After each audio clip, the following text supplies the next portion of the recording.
Okay, so the U.S. got involved in the Vietnam War in 1964, and the war started like in the end of 1954 and the beginning of 1955. So then after that, the war ended on April 30th, 1975. So for basic information, the conflict in the Southeast Asia had its roots in the French colonial period of the 1800s. The U.S. got involved in the Vietnam War in 1964. Like Lena stated, the U.S. are allies with France, and France was in trouble and needed help. So the U.S. got involved. And the U.S. also got involved because we were trying to stop the spread of communism. The allies were the USA, the Vietnamese, nationalists, and France, and enemies were Viet Cong, Charlie, and China.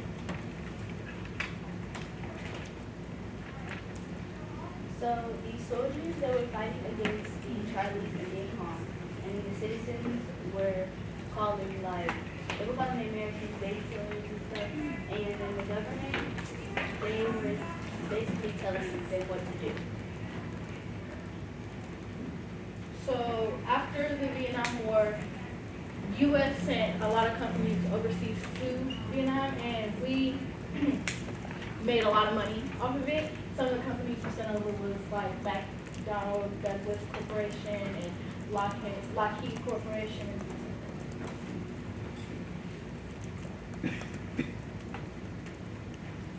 So this is the war leaders, and on the right side, which is on the American side, there was Robert McNamara, Louis Wall, and Pierre Mendez France, and John F. Lincoln Jr. On the left side, which is on the opposing side of the lines, which is on the Vietnamese side, was Bo Nguyen Giap, Van Tien Dung, and Quan The Gai. And these were the political leaders, which is kind of like the presidents of those countries. And Robert McNamara, he was the U.S. Secretary of Defense from 1961 to 1968, and he was the one that urged Kennedy to give financial support to the military because he was also worried about the spread of communism in Asia. And the political leader was Ho Chi Minh, and after defeating the French, because the French were kind of weak and not being power, which is why other countries need to get involved in the Vietnam War, and he saw it as a chance to change Vietnam to become communist, and he was backed by China and Russia. So a war quote by him was, "You can kill 10 of my men for every one I kill of yours. But even at those odds, you will lose and I will win." So for some important facts, on August 5th, 1964, commanders reported a North Vietnamese torpedo boat attack on the U.S. Destroyers Maddox and Turner Joy in the Gulf of Tonkin. March 1st, 1966, a program for the pacification of long-term Vietnam was published by Jen Arnold K. Johnston, a study commissioned by the U.S. Army Chief of Staff.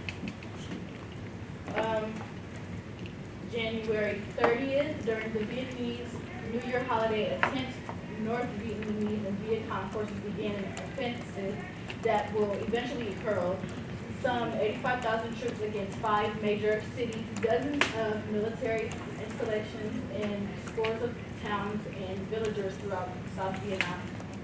In March 16, 1968, as many as 500 unarmed villagers are killed by U.S. Army troops in the hamlet of My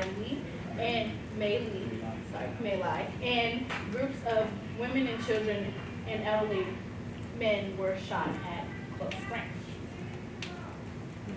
In November 15, 1969, millions of people across the United States took the streets to protest the continued U.S. involvement in Vietnam. So a war quote from the protesters. This is a chant. It's, "Hey, hey, LBG, how many kids did you kill?" One of the main causes was a domino effect because the U.S. believed that communism was going to spread and it wanted to stop it. And the Cold War caused tension between the United States and China, so Soviet Union, which shaped the Vietnam War. Effects.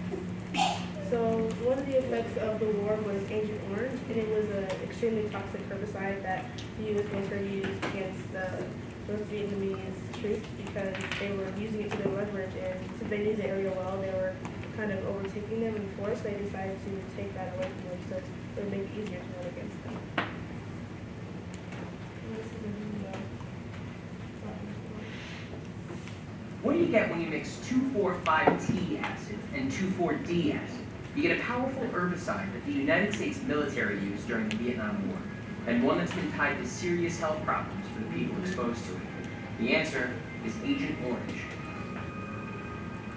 Agent Orange was just one of a series of heavy-duty chemicals the U.S. military used in Southeast Asia, called rainbow herbicides.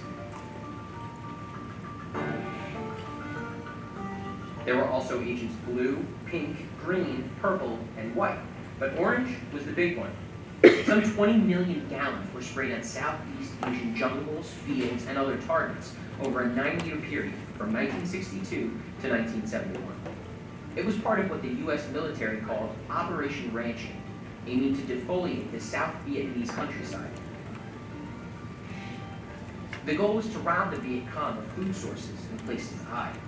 This kind of scorched earth fighting, clearing the land of anything the enemy could use, is an ancient military tactic, but using chemicals to do that was a pretty recent invention. England and the U.S. developed tactical herbicides during World War II, but didn't really use them. Herbicidal warfare was first used by the British in the 1950s in what's now Malaysia. The U.S. saw that and said, that could work for us in Vietnam. Thus, Operation Ranching. But it would come with a price. In addition to those two chemicals I mentioned earlier, Agent Orange also contains something else, called TCDD, the most toxic of a class of chemicals called dioxins. Dioxins are dangerous, even in minute amounts. Veterans returning from Vietnam started reporting these health problems in increasing numbers: cancer, birth defects, miscarriages, and skin diseases, among other issues. Over 2.5 million U.S. soldiers were exposed to Agent Orange during the war. And let's not forget about the Vietnamese. Researchers in Vietnam claim that some 2 million cancers and other diseases, and 500,000 birth defects, were caused in that country by exposure to Agent Orange. And despite some bilateral cleanup efforts, the chemicals continue to pollute the soil there to this day. The fighting in Vietnam may be long over, but its legacy haunts both sides of the conflict, thanks in part to Agent Orange. Young people in large numbers came.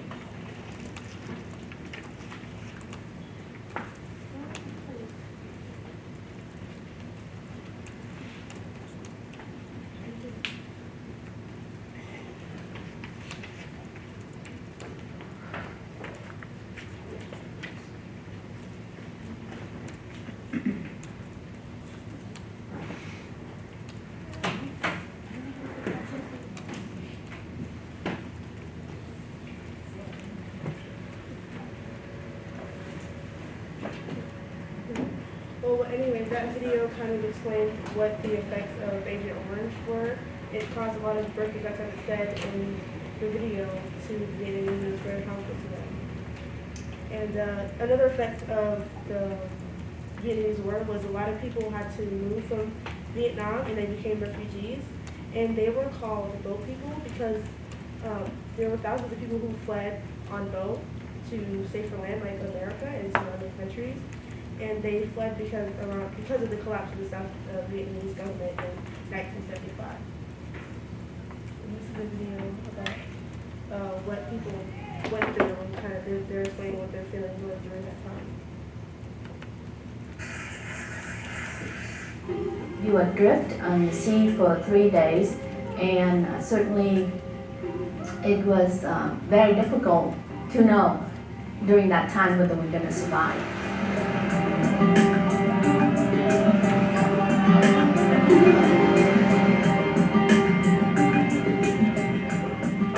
God, you look at Homs and Aleppo in Syria. Vietnam looks like that after the war.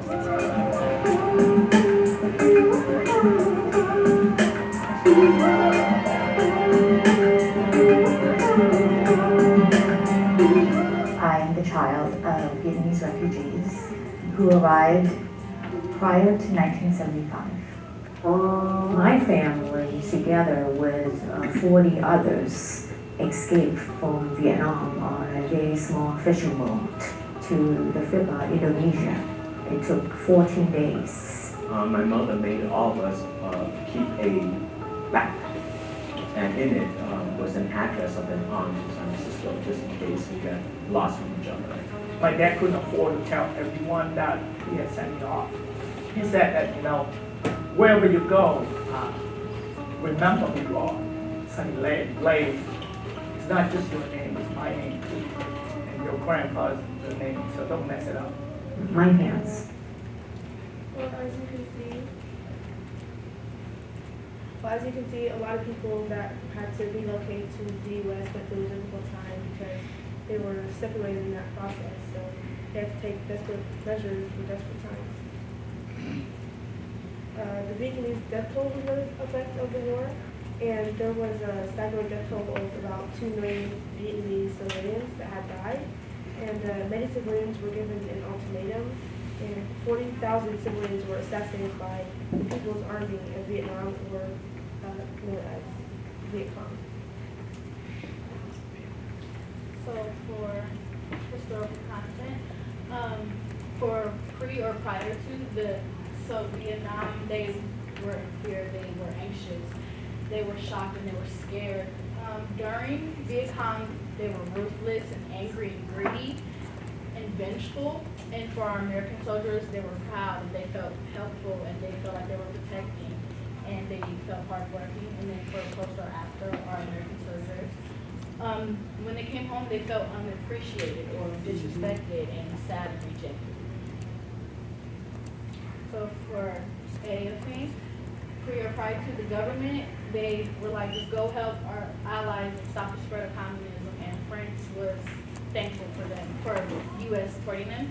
And for during the hippies called the American soldiers baby killers, and they wanted our soldiers to come back to the U.S. And then our soldiers during felt brave and courageous, but they were also scared and always on edge. And then for post and after, the soldiers felt like they did their job and they were happy to come home, even though they were coming home to protest. For the moves before the war, the Vietnamese people felt betrayed and they couldn't trust anybody, and they felt like people were two-faced. During, the soldiers felt attacked and aware they were confused. And after, the American soldiers were achieved, proud, prideful, and disrespected. For either thing, the American soldiers felt very anxious because they didn't know who was supporting them. They didn't know who. During that, the American soldiers, they felt like they couldn't trust anybody, so like they had trust issues. And after that, the American soldiers, they felt happy for disrespect because people were wrong and like them.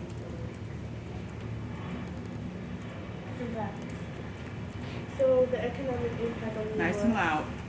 The economic impact in the U.S. was that the price of food inflated, and the U.S. had spent about $168 billion on the war. And there was also a military crisis in the U.S. because of the imbalance of trade, and the consumer goods were lower because they mainly produced goods for the war. And this is a video that kind of explains the economic. From the perspective of the U.S., the main issues associated with the Vietnam War were, one, its length, with U.S. involvement starting on the 1st of November 1955 and ending on the 27th of January 1973, with resources that would have otherwise been allocated toward other sectors of the economy going to the war effort. Two, the fact that, aside from the war, the United States also had to fund President Lyndon Johnson's Great Society Project, or in other words, the U.S. had to handle massive domestic spending as well. From the perspective of Vietnam, there was of course massive infrastructure destruction. In the north, for example, all of its industrial cities, 93% of its provincial towns, 83% of its district towns, and 69% of its communes were severely affected. Moving on to costs, it is of course pretty much impossible to obtain accurate data from Vietnam's perspective, and when it comes to the US, according to the Congressional Research Service, 1. In nominal terms, if we convert to current US dollars, so adjust for multiple years of inflation, the Vietnam War was more expensive than World War I and the Korean War, but less expensive than the Second World War. 2. As a percentage of the GDP for the peak year of the war, however, it was less expensive than the other 3 previously mentioned wars. So the video kind of pointed out that the Vietnamese, because of the war, a lot of their not agricultural, but structural buildings were damaged, and it kind of cost them a loss in money. And the U.S., as I pointed out, they had to handle a lot of spending because there were a lot of things that needed to be spent on.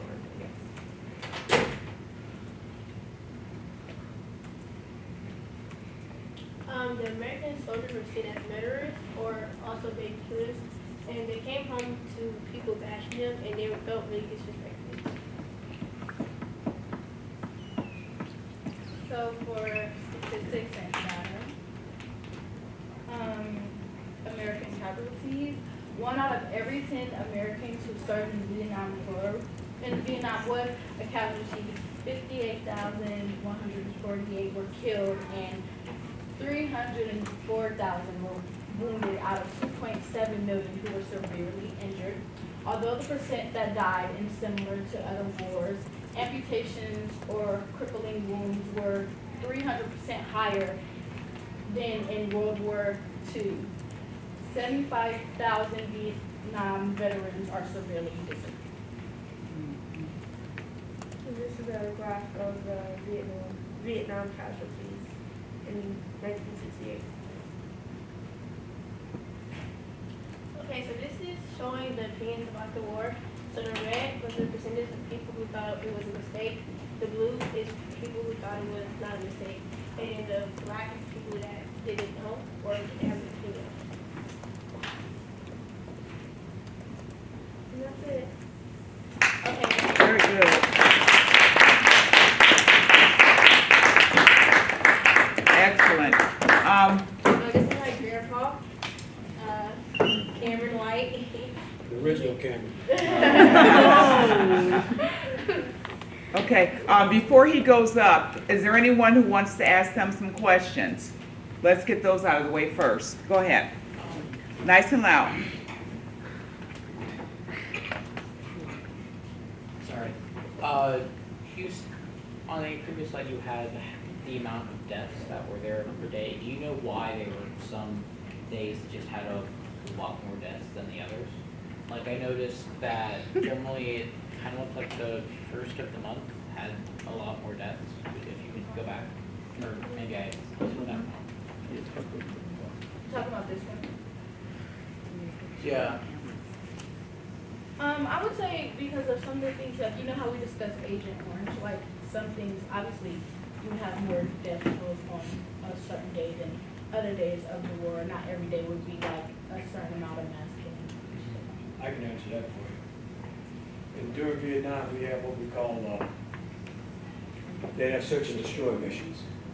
And that would mean that certain times in the month, maybe the end of the month, first month, middle of the month, whenever they decide, you'd send out 200 soldiers out in the jungle to try to find where the Vietnamese are located, Viet Cong. Then you have your firefights, your fights, and like I say, right now with Afghanistan, we get 2 or 3 Americans killed. And on some of those search and destroy missions, you get like 100 soldiers killed, 50 soldiers killed, 75 soldiers killed. So that might be the first of this month, they do it, next month they might not do it, month after next they might do it. You know, so it all varies, depending on the strategy, what they're gonna use for that month, or that rainy period, the monsoon time. A lot of times you would notice at monsoon times, the dust would be down because of heavy rains, because they wouldn't go out, but you had to go out. Okay, so it will be kind of down because you wouldn't have many troops out there. But as soon as the weather clears, your troops are out, casualties go up. Thank you. Excellent question. Excellent question. Anyone else? Yes. Did you ever see a dropping of Agent Orange? Oh, wait a minute. You know what? Why don't we go ahead? Anybody have any questions for the group here first? Because then I want her grandfather to talk a little bit, and then you can ask him direct questions because he can answer them truthfully. Anybody else have any more questions? Excellent job, ladies. Thank you. Give them a hand. Okay, give them your uncle's name. I mean your grandfather's name, so they can ask. Cameron White. Okay. So my name is Cameron White, and I'm a Vietnam veteran. I'm 66 years old. Matter of fact, I graduated this high school, and we're the first ones to open up this high school in '72. So 1972, 6 months after I graduated, well not 6 months after, I graduated in June, and I went to boot camp in July. So okay, I got caught in the last draft, which you guys don't have to worry about, but you guys are mostly ninth graders, I take it. We were worried about getting drafted in ninth grade. We used to go to Weiser Park Junior High, all the junior highs around here. It's a different world, because I had 3 buddies. At times you could get in trouble back in them days. You got in trouble, and you had to go before a judge like your juvenile courts that you got now. They're so wussy, I call them. You went down to juvenile court, and they would give you this option. You either go do jail time, or you go join the military, or go to Vietnam. And that's what it amounted to. So you'd have 16 and 17-year-olds, of course their parents had to sign for them, but because you got in trouble, you had to go to the military and you go to Vietnam. I had 3 friends of mine get killed at 17 years old in Vietnam because they got in trouble, and they went there and they got killed in Vietnam. And this is stuff we were talking about in the 9th grade where you guys are doing this kind of stuff. So we were wondering if we were going to get drafted, where we got to go to Vietnam or what. Because Vietnam, up until Afghanistan, was the longest war, as you saw in this film strip that they had, was the longest war that America had. It's what we call a 2-generational war. Okay, I'm 66 years old, but you have 76-year-old veterans. That means that we fought in the same war, but they're 10 years older than I am. But we fought in the same doggone war. Okay. This man's name about Agent Orange here. I'll hit on that. I'm exposed to Agent Orange. I got a claim in with the VA right now. Because what happens is, I was on the aircraft, I was on the USS Saratoga. The Gulf of Tonkin that you saw on that film strip, that's where we done our duty at. We ran airstrikes into Vietnam. I wasn't what you call in country. I wasn't in country on the jungle in the ground fighting, but our airplanes were bombing and doing airstrikes. Okay, our aircraft would fly through Agent Orange and then spray.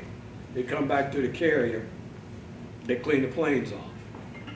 Agent Orange is all over the doggone aircraft carrier. But yet the VA, that's another story in itself, says that we weren't exposed to it because I'm considered what you call blue water Navy, because most of my Navy time was done out in the ocean.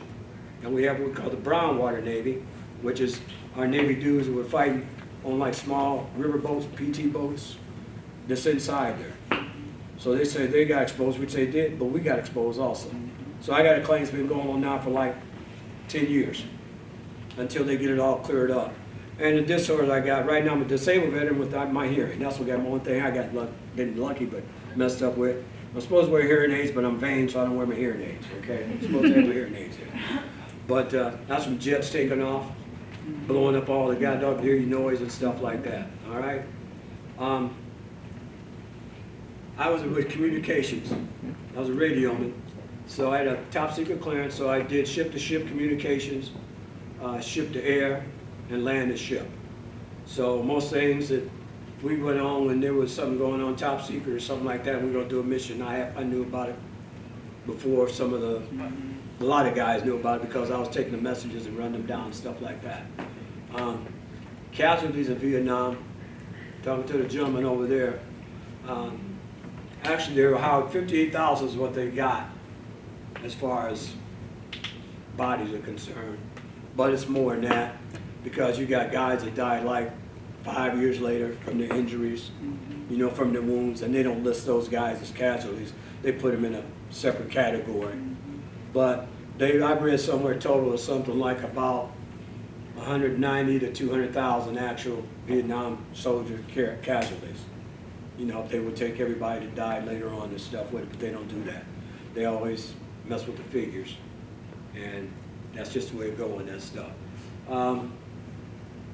Like I say, I was lucky, you know, because like I said, I had 3 buddies that died. I got a number of my cousins who were just a little bit older than me that got drafted. They came up from Tennessee to get jobs up in Fort Wayne because Fort Wayne at that time had all the jobs in the world here. And they came up from down south to come here to get jobs. And they were working like at General Motors, General Electric, and places like that for maybe 1 year. And then they got drafted. They had to go to Vietnam. And one of my cousins, Robert, was on a telephone pole, stringing, he was in communications also, stringing the line, had a motor attack, blew him off the pole, messed up his back, totally screwed up, got hooked on drugs and stuff from the pain medication, talking about the opioid stuff now. Yeah, but back in that day, it was mostly morphine, which is opioid. Yep. But they would shoot us all up with morphine because you got the wound so bad, then the government actually hooked you on the drugs. Because you were hurting so goddamn bad, you had nothing else to do.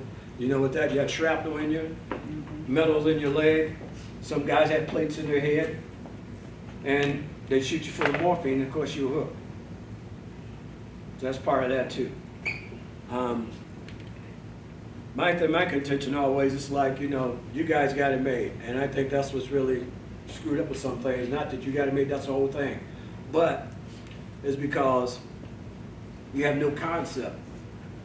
At my age group, what we had to go through, what you guys are ninth graders, you got it, it's got made. All you got to do is play ball, go to school, do a few books, see if you're going to go to college and all that good stuff. That's it.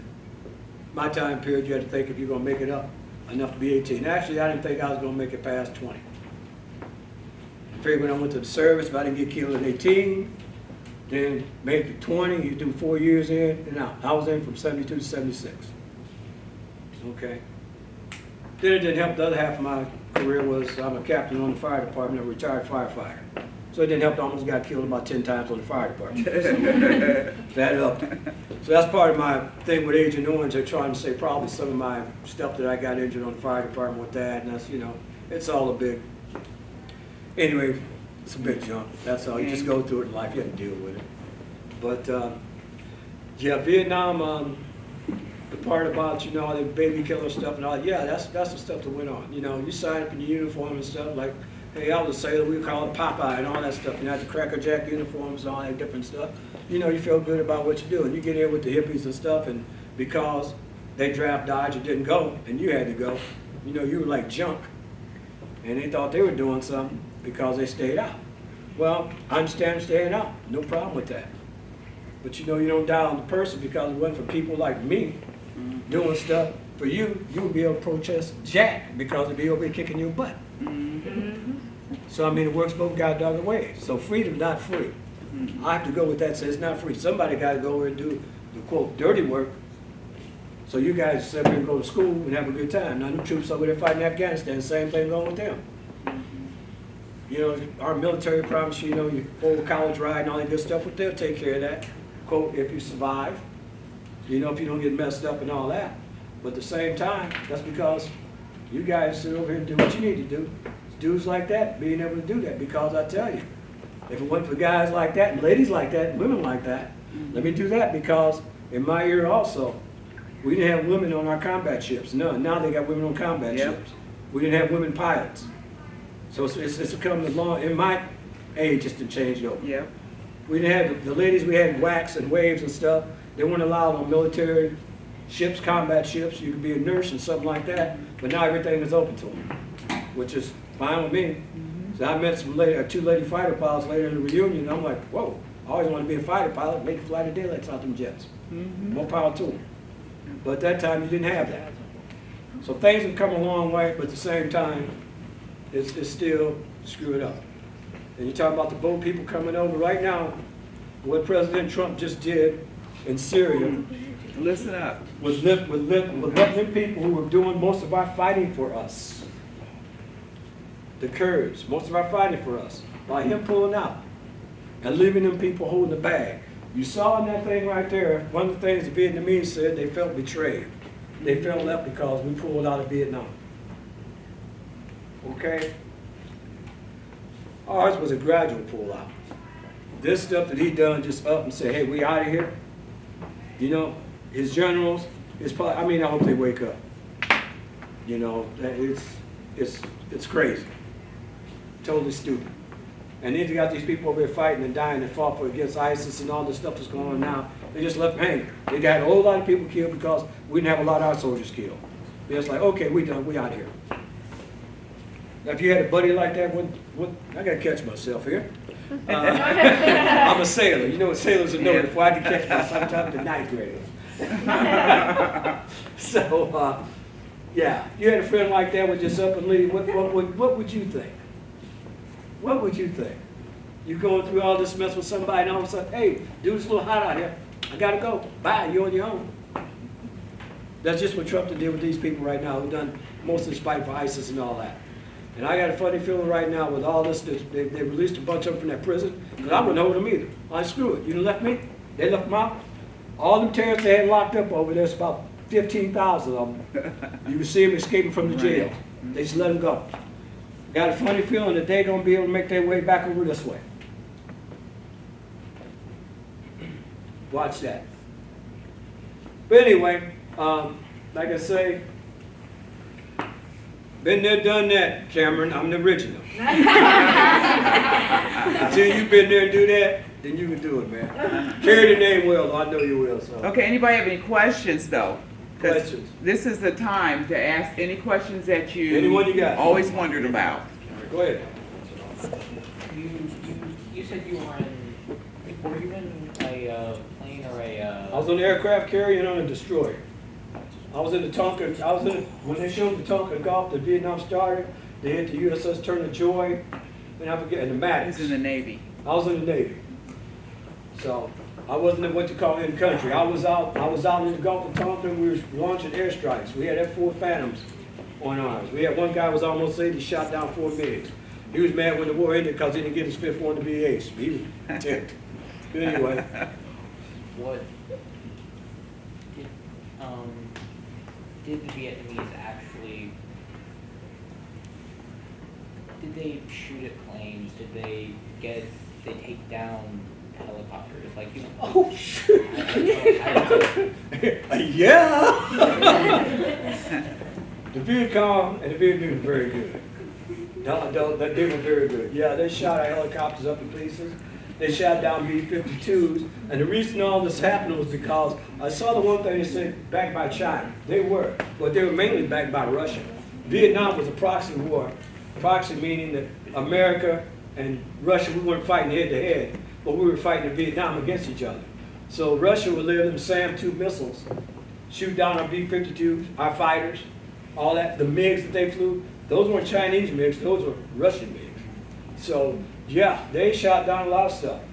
Yeah, they did their thing. They wasn't no joke.